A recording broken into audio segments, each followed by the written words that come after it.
தமிழகத்தின் தென் மாவட்டங்களில் பங்குனி உத்திரம் என்பது வெறும் ஆன்மீக திருவிழா மட்டுமல்ல, அது நம் குலதெய்வங்களுடனான ஒரு உணர்வுபூர்வமான சந்திப்பு.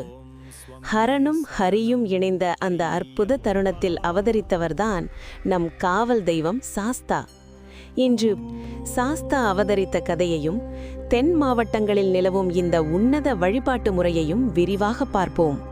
நீங்கள் சாஸ்தா வழிபாடு செய்பவர்களா? லைக் செய்துவிட்டு வீடியோவை பாருங்கள். தேவர்களுக்கும் அசுரர்களுக்கும் இடையே நடந்த போரில் அசுர குலத்தை சேர்ந்த மகிஷி கடும் தவம் புரிந்து ஒரு வரத்தை பெற்றாள். சிவனுக்கும் விஷ்ணுவுக்கும் பிறக்கும் ஒரு மகனால் மட்டுமே தனக்கு மரணம் நிகழ வேண்டுமென்பதுதான் அந்த வரம். உலகை காக்க மகாவிஷ்ணு மோகினி அவதாரம் எடுக்க, சிவபெருமானுக்கும் மோகினிக்கும் மகனாக பிறந்தவர் ஹரிஹரபுத்திரன். அவரே தர்மசாஸ்தா. கழுத்தில் மணியுடன் பிறந்ததால் மணிகண்டன் என்று பெயர் பெற்றார். அவர் அவதரித்த அந்த புனிதமான திருநாளே பங்குனி உத்திரம். மற்ற ஊர்களில் ஐயப்பன் என்று அறியப்பட்டாலும் திருநெல்வேலி, தென்காசி, தூத்துக்குடி மாவட்டங்களில் அவர் சாஸ்தா அல்லது ஐயனார். குலதெய்வ கலாச்சாரம். இங்கே சாஸ்தா வெறும் கடவுள் அல்ல, அவர் ஒரு குடும்பத்தின் மூத்த உறுப்பினர் போல கருதப்படுகிறார். எல்லை காவல். எல்லையில் அமர்ந்து தீய சக்திகள் உள்ளே வராதபடி காப்பவர் இவர்தான்.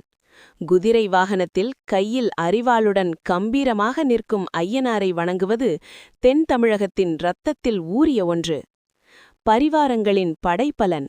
சாஸ்தாவுக்கு பின்னால் நிற்கும் கருப்பசாமி, தளவாய் மாடன், சுடலை போன்ற காவல் தெய்வங்கள் அநீதிக்கு எதிராக சாஸ்தா அனுப்பும் படைகளாகவே பார்க்கப்படுகிறார்கள். வழிபாட்டு முறை. பங்குனி உத்திரத்தன்று காடுகளில் உள்ள சாஸ்தா கோயில்களுக்கு செல்லும் மக்கள் அங்குள்ள நீர்நிலைகளில் நீராடி அங்கேயே மண் சட்டிப்பானையில் பொங்கலிடுவார்கள். சைவமும் சமயமும். சாஸ்தாவுக்கு பால், தேன் அபிஷேகமும் இனிப்பு பொங்கலும் படைக்கப்படும். அதே சமயம் அவர் அருகிலிருக்கும் காவல் தெய்வங்களுக்கு தனித்தனியாக படையலிட்டு ஊர் மக்கள் அனைவரும் ஒரே பந்தியில் அமர்ந்து உணவருந்துவது சமத்துவத்தின் அடையாளமாகும். ஏன் இந்த திருவிழா இன்றும் முக்கியம்? காலங்கள் மாறினாலும், நாம் எவ்வளவு பெரிய இடத்திற்கு சென்றாலும் நம் வேர்களை தேடி செல்வதுதான் உண்மையான புதிய பயணம். அந்த பயணத்தில் நம்மை வழிநடத்துபவர் சாஸ்தா. உங்கள் குலதெய்வம் எது?